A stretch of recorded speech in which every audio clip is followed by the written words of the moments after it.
All right, so I recently got a question on Instagram about physical activity during pregnancy. And so I wanted to take a little bit of time to kind of discuss this topic and provide some potential insight and guidance throughout the process. This is a topic that regularly comes up, for example, in my health and fitness assessment class that I teach at the college. Still a lot of misinformation surrounding pregnancy, and so I'm going to try to bring some evidence to the discussion. Now, the article I usually cite is from the World Health Organization. This was their 2020 guidelines that were put out for physical activity recommendations and minimizing sedentary behavior. For adults, just generally speaking, that's 150 to 300 minutes per week of moderate intensity activity, or 75 to 150 minutes per week of vigorous intensity aerobic activity, or some combination thereof, and then 2 days a week of resistance training for all major muscle groups. Generally speaking, the population doesn't meet those guidelines, right? About 24% meet both sets of guidelines, and only about 6% meet the resistance training. So the question becomes, is there a lot of difference for individuals who are pregnant wanting to be physically active? Should they change anything from what those recommendations are? And so I'll just read to you what WHO has outlined in that same paper that I just cited. So they recommend you undertake regular physical activity throughout pregnancy and postpartum, and at minimal doing 150 minutes of moderate intensity aerobic physical activity throughout the week, and you wanted to incorporate both aerobic and muscle strengthening.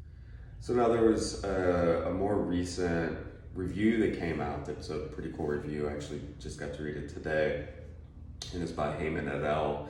And I believe this was in the BJSM, British Journal of Sports Medicine. And so they wanted to look at all of the guidelines related to physical activity throughout the world from any country that's affiliated with the World Health Organization.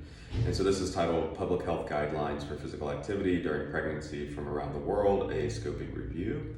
And they really wanted to purposely look at guidelines that are put out for general population, or for the layperson, so not necessarily like clinical practice guidelines. And so this is a really cool review. They were able to aggregate together 30 different recommendations from 30 different countries and kind of see, are there similarities and differences throughout as it relates to physical activity during pregnancy. And so, they kind of open up and talk about the positive benefits we already know about, both for maternal health benefits, fetal health benefits, mitigating gestational diabetes, for example, as well as preeclampsia as well, and can help with labor and delivery, so maintaining physical activity. Interestingly, they cited a statistic I had not seen that less than 30% of women who are pregnant meet physical activity guidelines. And so this is, more evidence that we need to kind of make sure that we're addressing this appropriately and kind of shifting the narratives and some of the fear mongering that occurs around physical activity and pregnancy. So overall, of those 30 countries that they looked at, and I'll just name a few to give you an idea: Australia, Austria, Belgium, Brazil, Chile, Cyprus, Denmark, Estonia, Finland, Iceland, Kenya, New Zealand, Norway, Portugal, Qatar, Spain, Sri Lanka, Switzerland, UK, US, just to name a few, for the most part had similar recommendations. Frequency would vary a little bit, but overall they would say either X number of days or per week recommendations, and they kept with about 150 minutes of aerobic activity.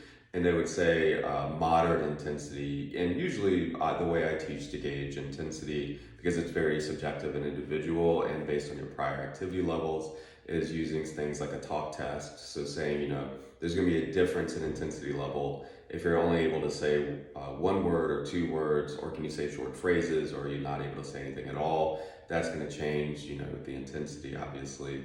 And then rate of perceived exertion, so 0 to 10, 10 being max effort, hardest thing you've ever done, 0 being you are existing, so to speak, not really engaging beyond things that demand your basal metabolic rate.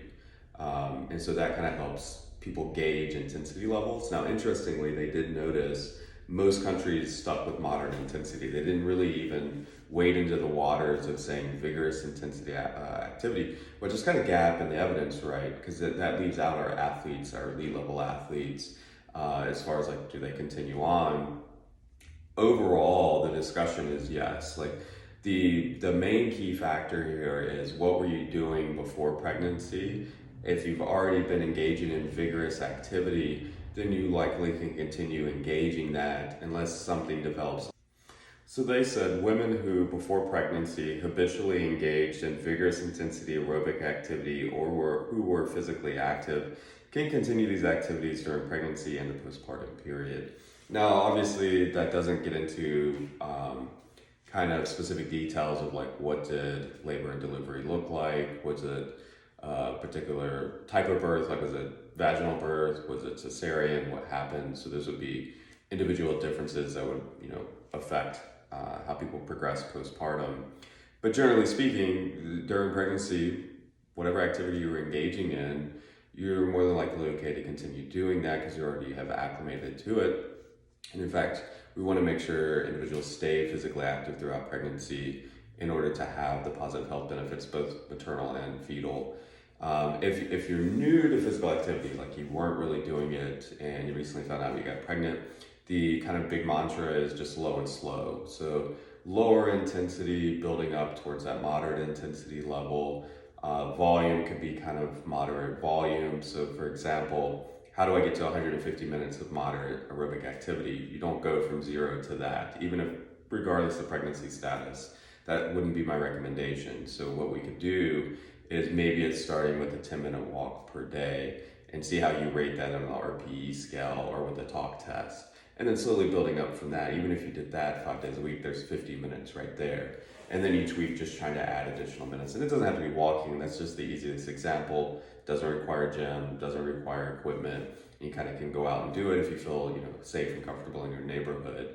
You could do cycling, rowing, innumerable aerobic activities you could select from. Now, some of the things that are likely should be on your radar if you may want to stay away would be anything like contact or collision sports, right? So like mixed martial arts, for example, horseback riding, skiing, things that are a risk for falling, probably not a great idea.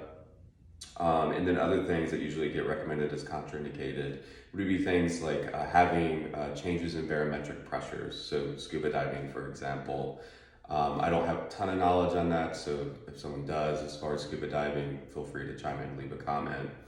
And then also just extreme temperature changes. So that's not necessarily saying, are you acclimated to the environment you're in? This is saying overall, like, do you need an acclimation phase? So you're going to train somewhere else previously than you have been training. But usually any extreme from hot or cold or high humidity want to minimize that exposure during pregnancy. But otherwise, that's really about it. It's okay to be physically active during pregnancy. It's if you were doing a prior activity, whether it's aerobic or resistance training, from a vigorous standpoint, it's okay to continue that. And ultimately, when I've worked with individuals who are pregnant, specific to resistance training, we just make modifications as we need to at the individual level. So if they were doing sit-ups previously at a certain point, that may not feel comfortable to do, or push-ups, for example, may not feel comfortable to do. But I've had individuals, squatting and deadlifting and overhead pressing and all sorts of stuff with no issues. So that's kind of the individual nuance, or what are your goals? What is your prior activity level? How much time do you have to commit? What equipment do you have available? That will kind of guide individual programming recommendations. But yeah, hopefully this has been helpful for you. I'll link in all of the studies that I cited. If you have any questions, drop them below. Otherwise, again, aerobic activity, resistance training, good to go. Should keep doing those things throughout pregnancy. If you're new to it, you gotta start low and then build up slowly over time. But it will be helpful, both maternal and fetal benefits. So yeah, hope this is helpful. Thanks for tuning in. Have a great week.